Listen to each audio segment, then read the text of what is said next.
Cheers. Cheers. So, cheers, Boaz. Yes. Thanks for joining for session number 4 of our virtual club. Jeez. It goes by quickly, you know. I just thought about it. It's like almost 2 months now.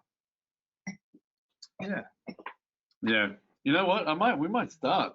Then the rest will catch up. Yes. Hopefully they can come on in, yeah. Yes, we're recording. Yeah, we are recording. So greetings, everyone. Episode number 4. Way to go there, Sean. Hello. Look, this is a rare sight of him coming down to Canberra. So thank you for coming down. It's excellent. My pleasure. Yes. So today we have a very interesting topic. But before, we'll talk about the news.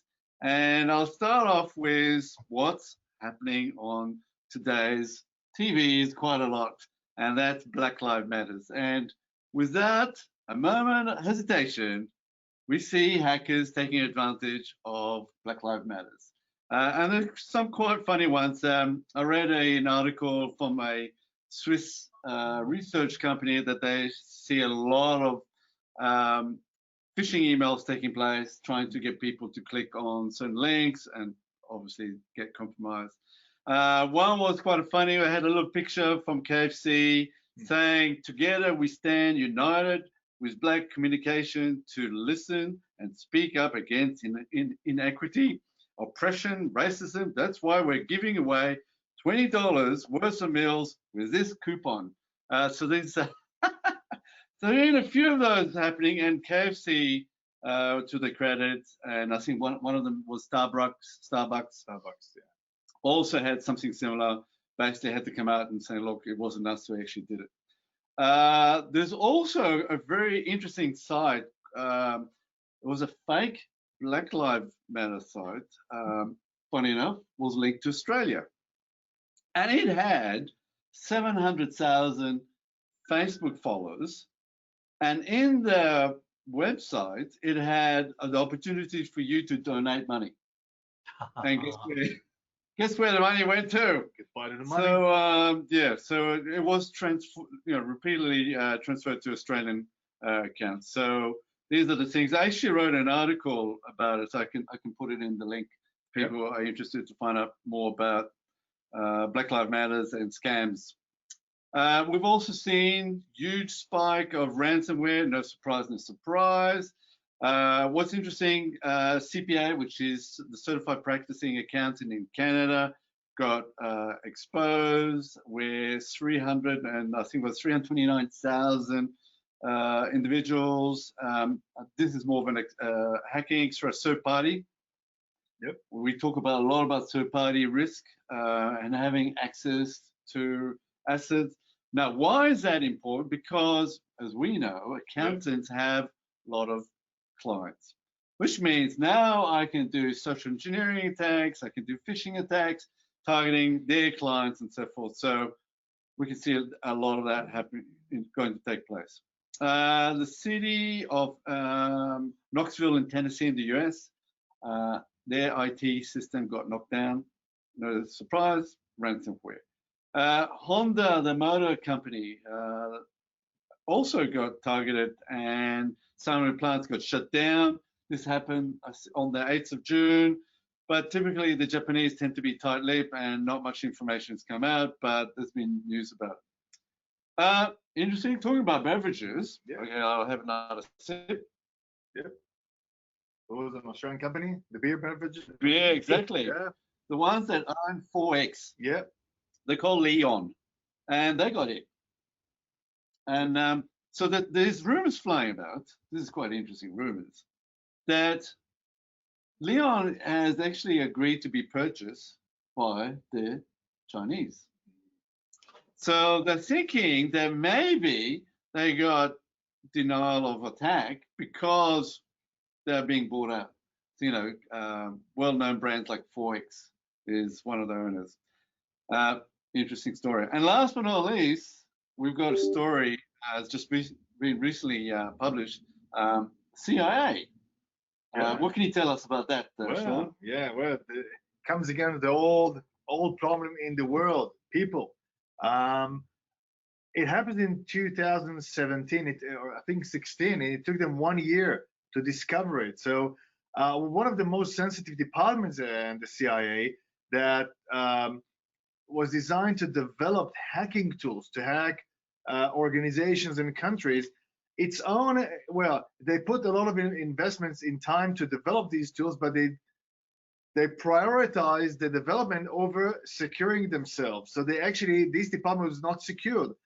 People were not monitored. And apparently, an employee took to himself 34 terabytes of information, which includes a lot of very sensitive proprietary hacking tools, including 2.2 billion documents. It was discovered only a year after when it was transferred. Guess where? WikiLeaks. So they only discovered that when it was already outside. And the funny part that they said after a lot of investigations, they claimed that, well, monitoring was not required there because they're trusted. And they didn't think they need to monitor themselves because they are trusted people. And now imagine those tools that were designed to hack organizations, countries. They develop very unique capabilities such as activating cameras and microphones on other parties' tablets and mobile phones. So you can imagine how the CIA had to notify the other parties, even sometimes on the, how do you call it, the other enemies. Yeah, the adversary. Yeah, to let them know that happened, which put them obviously in a lot of embarrassment. I from the sounds of it, and having read it myself, it sounded like very poor governance. Well, they managed to publish very good stories almost every few months. Yeah. So it's great for the industry. It's a topic that we're going to be talking about, which is basically governance, but around policies in terms of why can, you talk about the should and can. Why do we have a culture that can be negative? Why do we have an organization that does follow policies or don't follow policies? Yep. What causes those issues to happen? So that's going to be on a separate discussion, but it was quite evident there that, they will do what they wanted to do. So basically they will talk the talk, but won't walk the talk. That's in essence. Correct. Yeah. So now that we've got the news out of the way, we wanted to get stuck into the meat. Not because I'm that hungry, but the title of this topic is quite interesting and quite controversial, because what we're talking about is why organizations are being deceived when it comes to data leakage.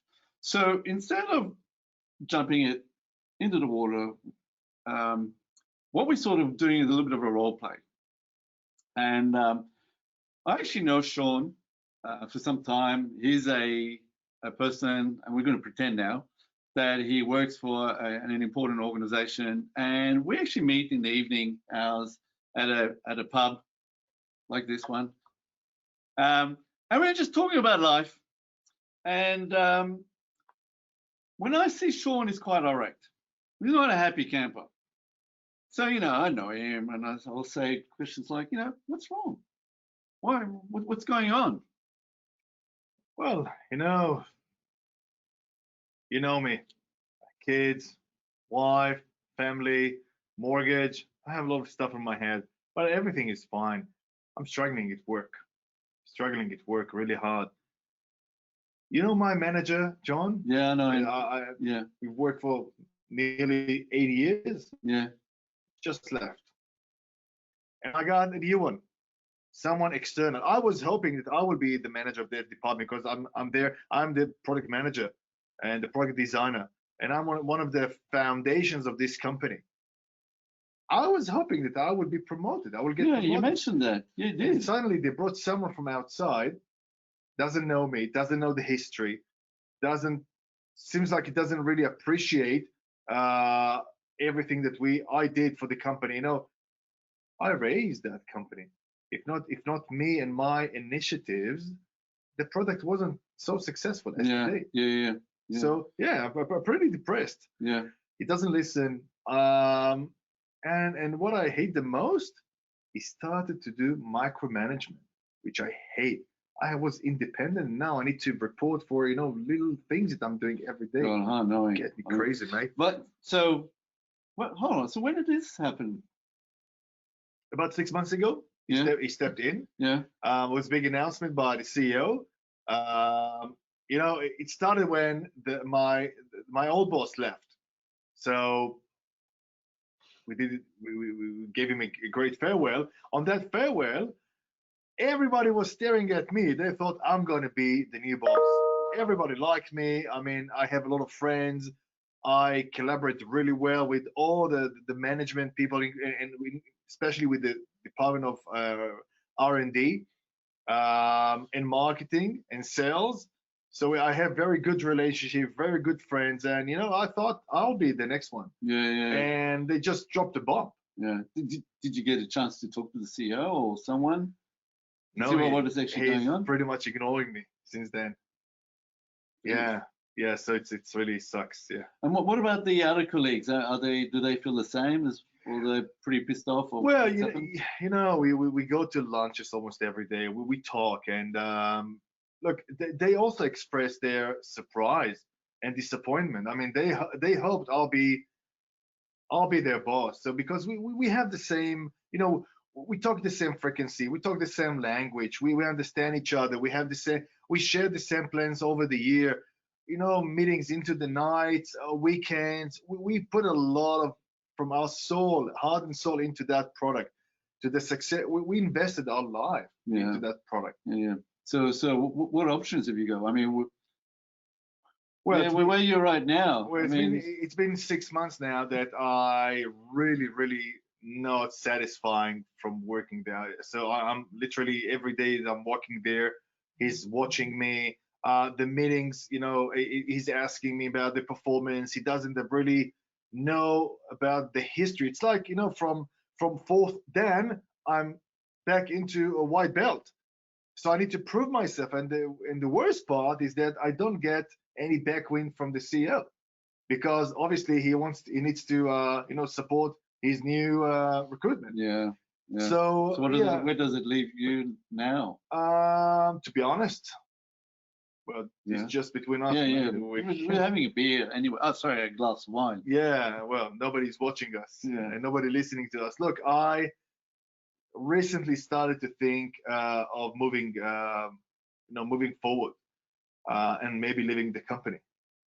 Really? Yeah.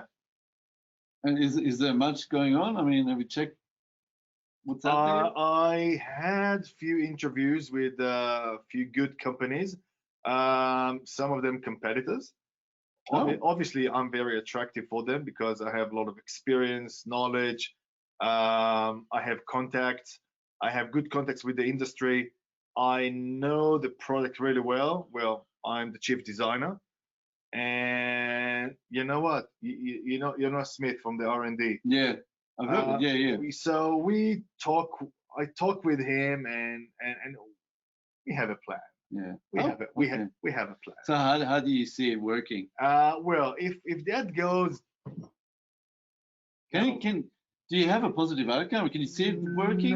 Well, look, I am actively working now to make a change in my life, and I think if I put my life in this organization and I created that product and it's so successful, and now someone else will get the recognition, I don't think I want to let this happen. Oh.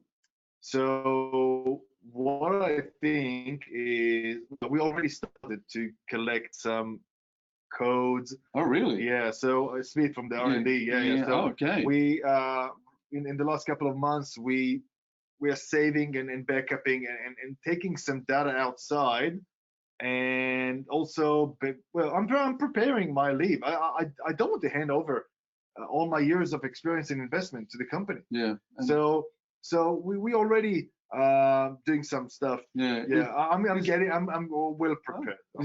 Is it easy to do it? Because I would have thought that would be that. Are you joking?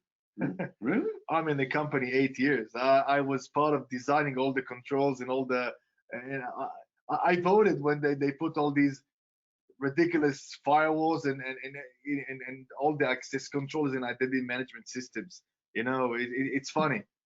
Yeah. I don't. It blocks all the external threats, but yeah, it doesn't do much to me. Oh, Doesn't any okay. effect. And no one suspects you. I mean, no one actually knows how you're going. Maybe it's a few people, but When the company started, we were like 10 people. I was one of them. yeah. Now we are almost 150. Few million. I think we're worth like 200 or 300 millions dollars. Yeah. I'm one of the foundations. Well, why should they suspect? And also, I'm talking with some others, so we have a plan, and I don't think someone suspect us. And even if they suspect, they can't prove anything. Yeah. So it's not so much about money. It's just more about the way they've sort of looked after you, or the way that they haven't looked after you. Mate, you know I have 4 houses I bought I have 4 properties and a yacht I bought because of this company. Yeah. I'm getting paid quite well. It's not about the money. At some stage, it's not about the money. It's about the recognition. It's about my pride. I mean, you can't just let me go or minimize me now. So, okay, so you could do that, but you could also just walk away. Why not just walk away? I can walk away, but I don't think they deserve to stay with my IP. It's my IP. It's not theirs. Yeah. I created that. Well, I know. You mentioned that you were working I worked. long hours. The success of that product, it's because of me. So why should I just hand it over to them? It's mine. Yeah. So, and have they talked about also dismissing you, or was it Well in the last 6 months? Or? This guy, the new boss, I noticed that he's in and out in the last couple of weeks. Yeah. Maybe it's something personal, but maybe he's interviewing others. And worse than that, I saw some jobs posted on LinkedIn. So I know they are actively looking for people now. They don't specify the role, but the requirements similar to my experience. So well, we don't get along. So I suspect you want to get rid of me. So what's the worst case scenario? I mean, what, you probably get fired and then. Well, look, I'll get fired. I have money. Yeah. But it would piss me off. Could you see it being the other way around, where it could be a good scenario? Could it? Or is it gone past? No, because it's either, well, he must go, otherwise I will go. We can't stay together there. It's impossible. Yeah. Good. So that's the role play. So the question is, what's the real problem here? And this is the challenge that most organizations are facing today. When they look at risks, specifically around data, they look at the data. But when we're talking about being deceived, we're talking about understanding what the root problem. So what do you think it is there, Sean?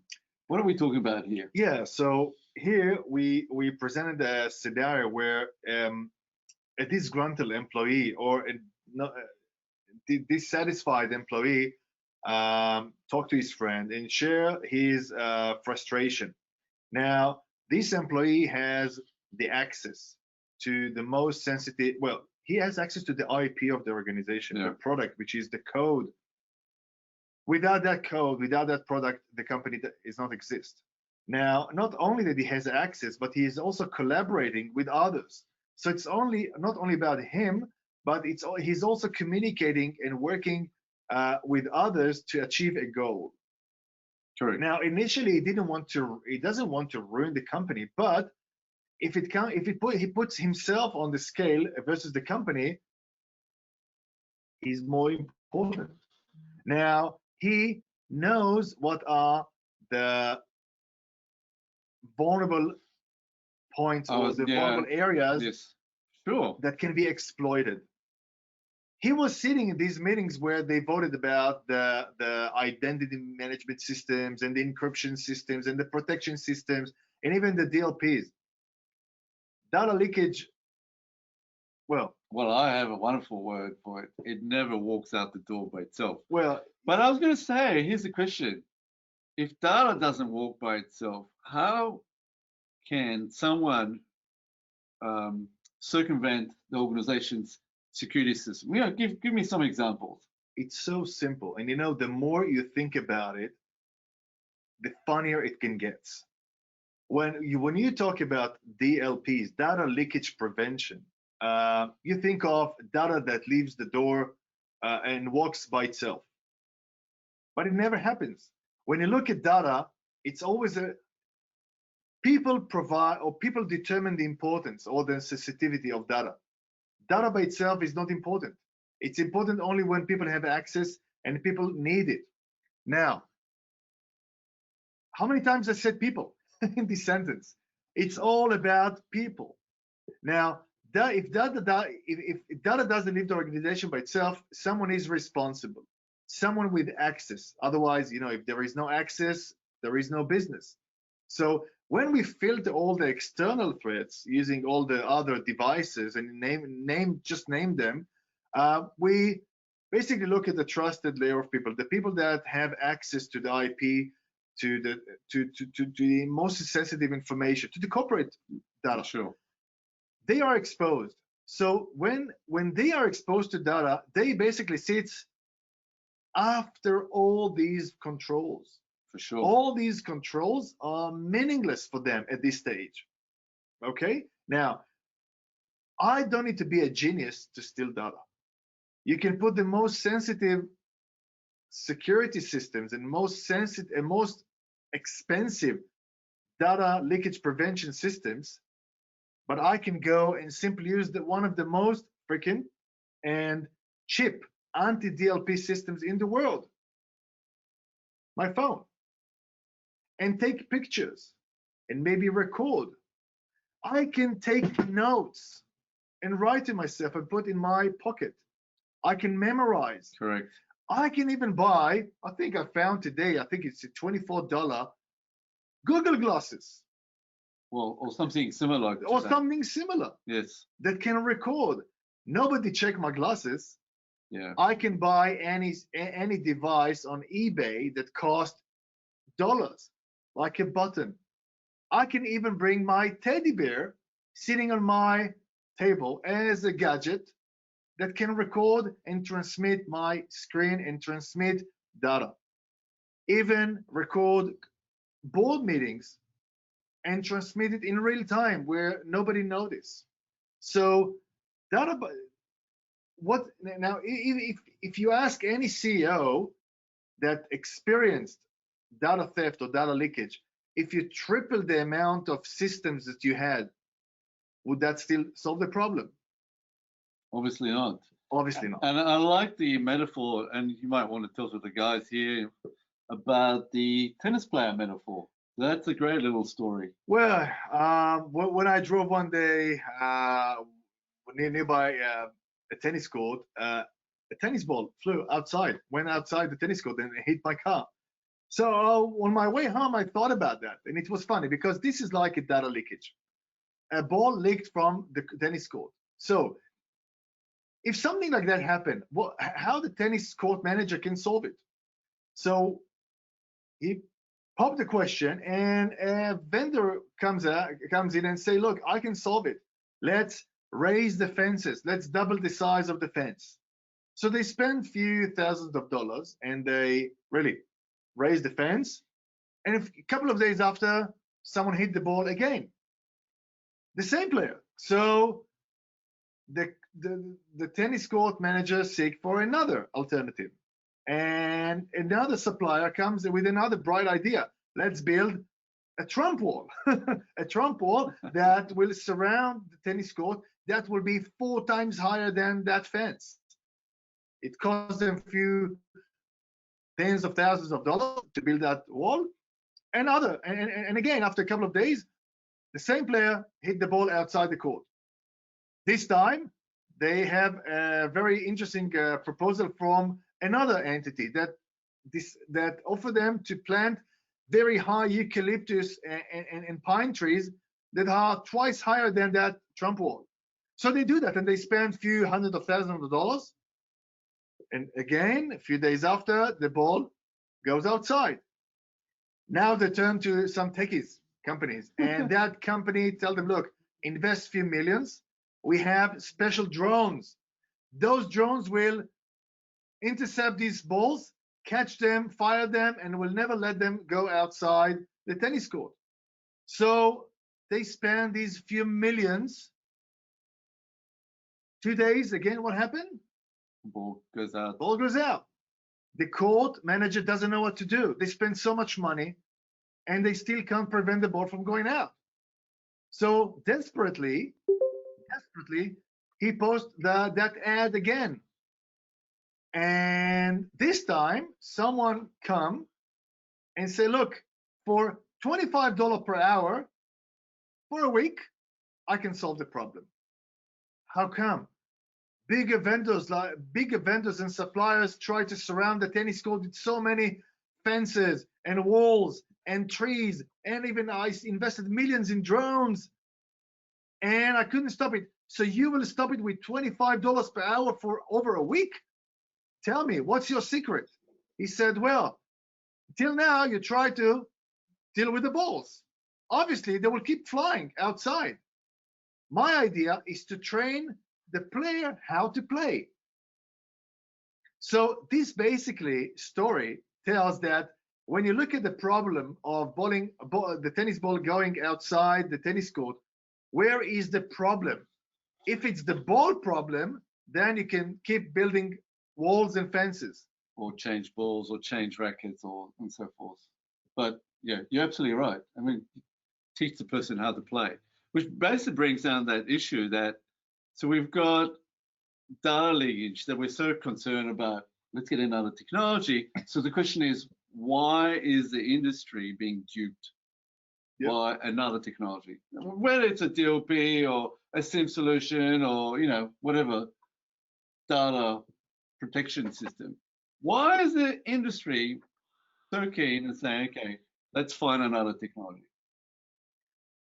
Well, first of all, it helps to solve a very big problem to the vendors.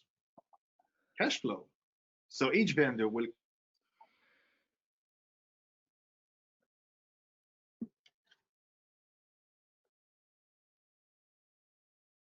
come to organization and we'll tell them, you know what, you feel sick? Here is a pill. Will not check you, not assess the problem, and just give you a Nurofen and say, well, that will solve you the problem. You will never trust that doctor. But what the industry does today is when they approach clients, when they approach organizations that suffer from a challenge from, let's say, data leakage, they give them a patch. They give them something to shut down the symptoms. They give them morphine so they don't feel the pain. Yeah. But then the pain comes again and again. Eventually, the person can die because the problem wasn't solved. If you shut down the pains, it doesn't mean that you solve the problem. I can tell it from experience. I had a toothache. I could easily solve it by brushing the tooth when I was young, but I prefer to chew chewing gums, right? Sugar-free chewing gums, because I thought it will neutralize the acid, right? I lost the tooth because of that. So if you don't hit and take care of the root cause problem, and that's the fundamental. Yeah. So understand what the root cause. Correct. And most of the organizations today are being deceived, maybe not on purpose. I think it's more of the less awareness or lack of knowledge of other vendors, other organizations that they try to sell their product, but they don't really solve the problem. They don't talk about the actual problem. Yeah. Well, my series is as follows. We tend to morph towards technology because it's easy. So we buy a firewall because it sits there. Once it's properly configured, you don't have to look at it. So it's a 24/7. Technologies are easy to buy, and then you basically just tick. So you need compliance, tick. Have we got a SIM solution? Tick. Yes, we've got. Have we got a DLP solution? Tick. Do we have identity access management? Tick. The question is, we're not dealing with the root problem. And the root problem is lifting the carpets and seeing what's underneath. It's opening the cabinets and seeing what skeletons you've got. When you step onto a road, you first look at the side, look at the direction of the risk, where car is coming from.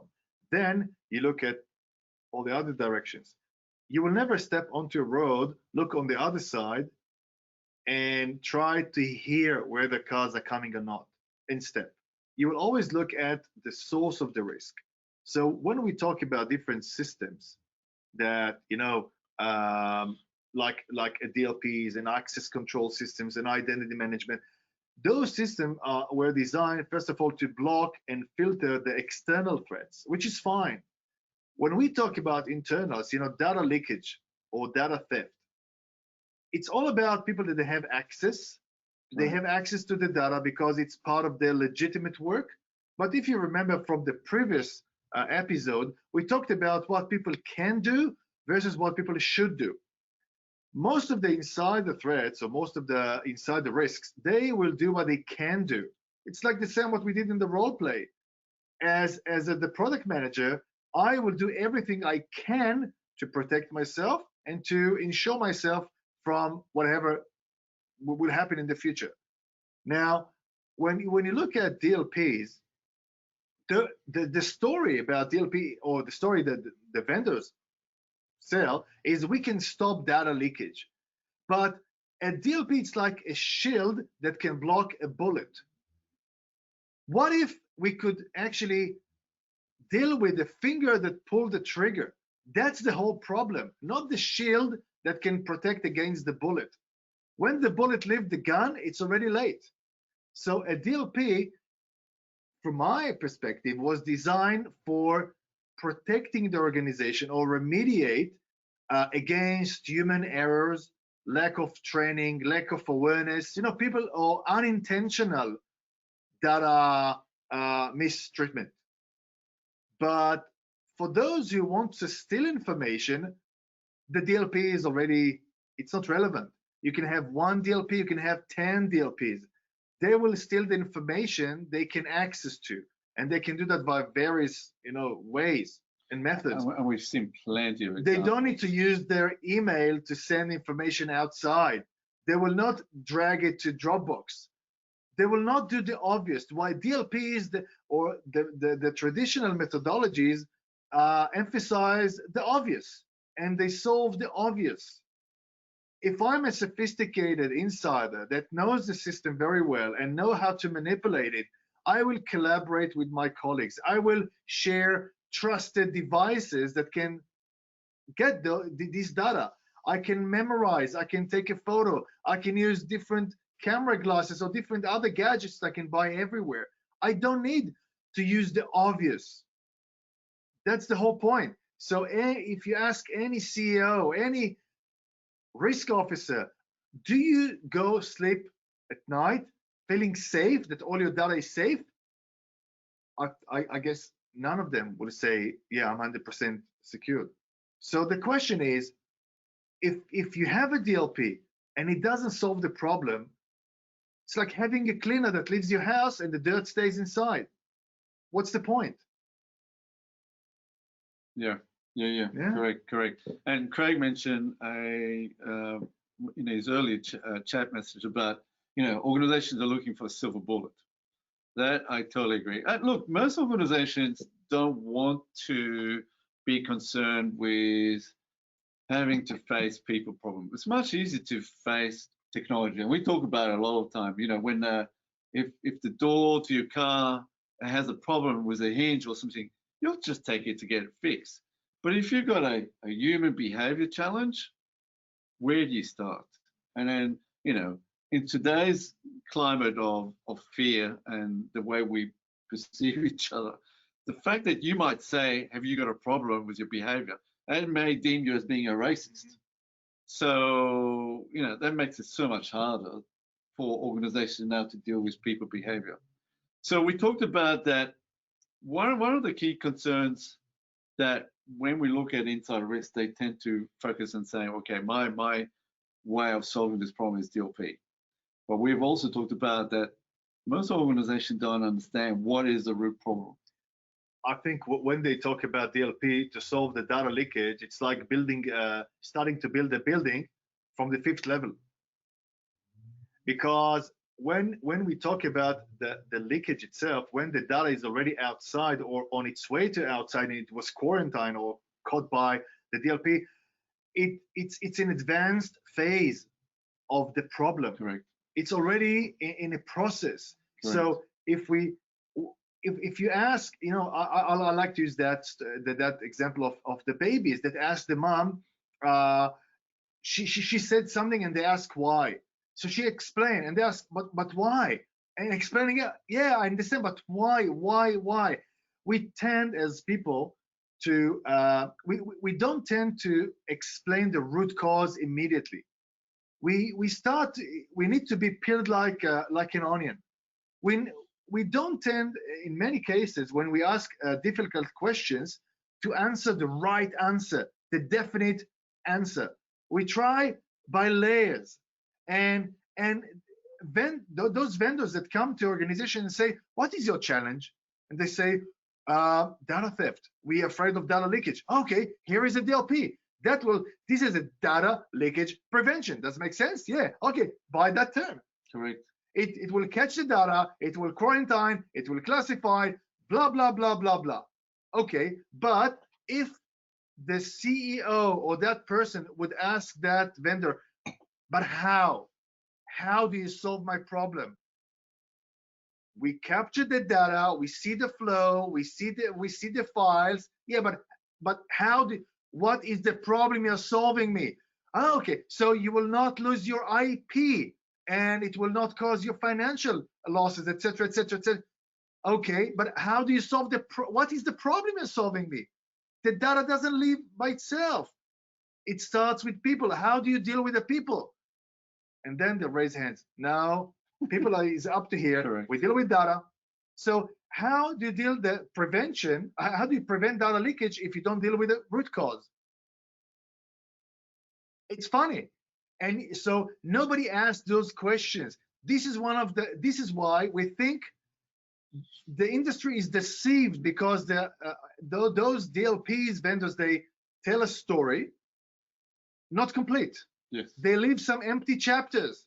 And when you read and you get excited, oh, blank papers. Correct. Because, well, how do we keep solving the problem? And Craig has raised a very interesting chat. Agree with you there, Craig. So in Australia, very much so, we have an organization that's very, you have roles. So you'll have your CISO role, and you have the CIO role, and the CFO. And when it comes to security matters, the CISOs tend to take everything. So they're in charge of physical security as well as information security. And we had chats with a few people about it in the previous one. And CISOs in particular, they're not trained in looking after people behavior. They're trained in information security. They're lucky if they are part or they have someone that understands physical security and so forth. But that, Craig, I totally agree with you. That is a challenge here. In the US, you could set up a hub where it's specifically designed to look at people as a holistic from a lot of different departments within the organization. So you'll have HR, you'll have legal, you'll have IT, you'll have the cyber team, and you'll have a physical security, including HR, and maybe someone from one of their trusted business partners. And together, they will talk about how to properly protect the key assets from people's threats. And that is lacking here in Australia. It's very easy. Look, CISOs today are being bombarded. Cyber threats are way above their head. Yeah. You got compliance and you got regulations and you got the government breathing down your neck. And then now you have to worry about people. Well, how do I do that? And then the big question is, where do you start? Yes, look, they are bombarded by many vendors and technology providers, and each one of these vendors and technology providers comes with a problem that only they can solve. Correct. Now, the question is, who should define those gaps? Who should define what's important for them? It's the organization. And if we need to analyze the organization, its assets, processes, and risks. So if we analyze, to the atom layer, what are the basic components of the risk? If we take the people outside, there is no risk. So how do we start to talk about people first and grow from there? So as I said, if we grow from people, and data leakage will be one of the top layers, one of the maybe third or fourth layer above, but we cannot start from there, because if we keep dig more deeply, there are more problems that we can solve, more gaps that can be. So DLPs will never solve a problem. It can solve a minor problem. It's the same thing. It's more a symptom than a problem, because data leakage or data theft or data IP that leaves the organization, it's always driven by something else. It's a different drive, and if we don't identify that drive with people, Correct. if we don't identify those indicators, if we don't find those, the best prevention is early detection. That's the best prevention. If you in everything in life, look, imagine that you have, touch wood, a cancer. Is it better to find it before or after it happens? So when I have the symptoms on my skin, I can have the best treatment, okay? But it's better to treat it before I found all these marks on my skin. So the early detection is the real prevention. When you already need to deal with the consequences, it's already half dead, because if you don't stop the intentions, if you don't change people behavior and deter them from going bad, you can collect good toys, a lot of toys. Correct. So early detection is extremely important. In the human psychology, you need to bring the deterrence part, which takes even one step backwards. So if you can shape their behavior so that they act in the best interest of the organization, so much better. If you've got a toxic environment, poor you. Interestingly, I know, talking about organizations, I remember asking one big organization here in Australia, I said, look, how do you mitigate risk from insiders? And they would say, oh, we've got a log management. It's the same story. You can't infer user behavior and understanding from log management. In the same way, you can't infer DLP solutions or any other technology to understand what a human intention, the integrity. You can do a bit, in all the spy movies and James Bond movies, they used to show that if you want to learn about someone, in every shitty American cops movie, you could always hear the chief says, look, go tell me everything they order, any pizza they order, check their bin and the trash bin. So pull all the trash, all the garbage, and learn what are they doing or who are they. So of course, if you open my trash bin, you can learn what I like to eat or what I don't like, what I'd like to drink. Maybe you will find a document there. You can pick something from garbage, but is it really intelligence? I don't think so. It's just a few pieces. If you go to the main, how do you call this mountain of garbage? The tip.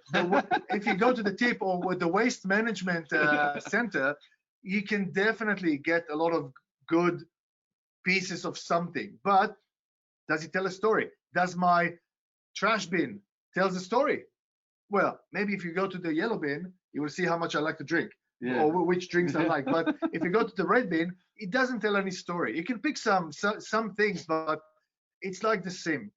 A SIM came to solve a problem. Which problem? A lot of data. Okay, so any piece of equipment generate logs. Any piece of equipment was designed to generate logs. In most cases, debug logs, so it can help debuggers and program and developers to understand what happens to the device and if there are any problems, it can indicate problems. So since this is the only piece of information that a Windows Event Viewer or I don't know, Cisco console produce, And it was very hard to read and manage all these logs. So SIEM products came and say, you know what, we have a very sophisticated trash truck. It can collect all this garbage. We'll put it into a nice dashboard system, and then you will go and collect whatever you want. It will be less smelly. Does it tell any story? So it tells a story about the systems, but it doesn't tell any story about people. If I will take a laptop that the event viewer is on there, and I will open an Excel spreadsheet and make a few changes, do a chat using WhatsApp, send a file using WhatsApp, open a Skype call and check my emails, and then close all the windows, I call everybody here. I challenge you, if you can tell me what I did in the last 5 minutes using the event viewer, we will send you a voucher of $100. It's a promise. None. It cannot tell the behavior or a story of people. It can tell the story of the machine. So if you want to know about people, you should look at people, not at machines. We will repeat it over and over. So what is the takeaway for this discussion? Whatever you paid, you paid. If you need to renew now your DLPs, maybe you need to consider again, what are you doing with this system? What are the problems they solve? Try to think of the problem and see if with the existing systems that you have, these systems can be bypassed. Try to think of people that you have in your organizations. Try to think if someone wanted to go bad, whether with malicious intent or accidentally. If someone wanted to take information, what are the methodologies if you could take information, methodologies that put your systems not relevant? Yeah. If you answer yes, if you still have the fear of data leakage, even though you have 1, 2, 3, maybe 10 DLP systems, think again what's the problem you're solving and correct and what you're missing. Yeah. Now I would look at it from an outcome base. So what do they really want? The problem obviously they might have, they can write it, they can define it, but what is the end outcome that they want to achieve? Where do they want to go? And just to say, okay, we're going to just put a technology there, won't get them to that technology or won't get the outcome. It's all about an organization invest a lot in managing risk and reduce the risk. When you put band-aids and patches, it doesn't solve the risk. It maybe push it a little bit, maybe sweep it under the carpet. You can say, well, I played with my little girls. I tell them, I'm not here. Can you see me? I'm not here. Well, that's the way organizations do with systems. They put systems in place and say, now we don't have a problem. So now we appreciate and respect CEOs and risk officers and CISOs and all these managers in that level. We respect them, but we understand that lack of knowledge and experience about people can lead to be a huge waste of money. So what we do, we help organization understand what is the human element, how to approach the human element, and we equip them with skills, knowledge, and lead their thoughts to plan a real risk mitigation and risk management plan that starts with people, and then it can grow.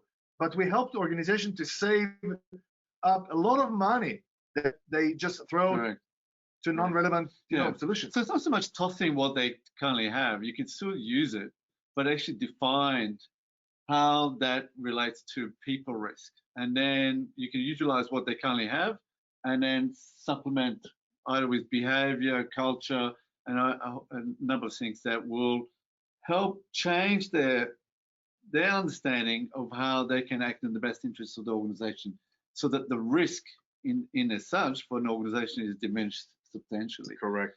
So these are the things that we do. We have more details. Once we post this video online, we'll have more details of how you can reach Sean. Sean is providing a free consultation, so use that. You can also download my book, which is Protecting Your Business in 7 Steps, just short. So that's free for the time being until that changes.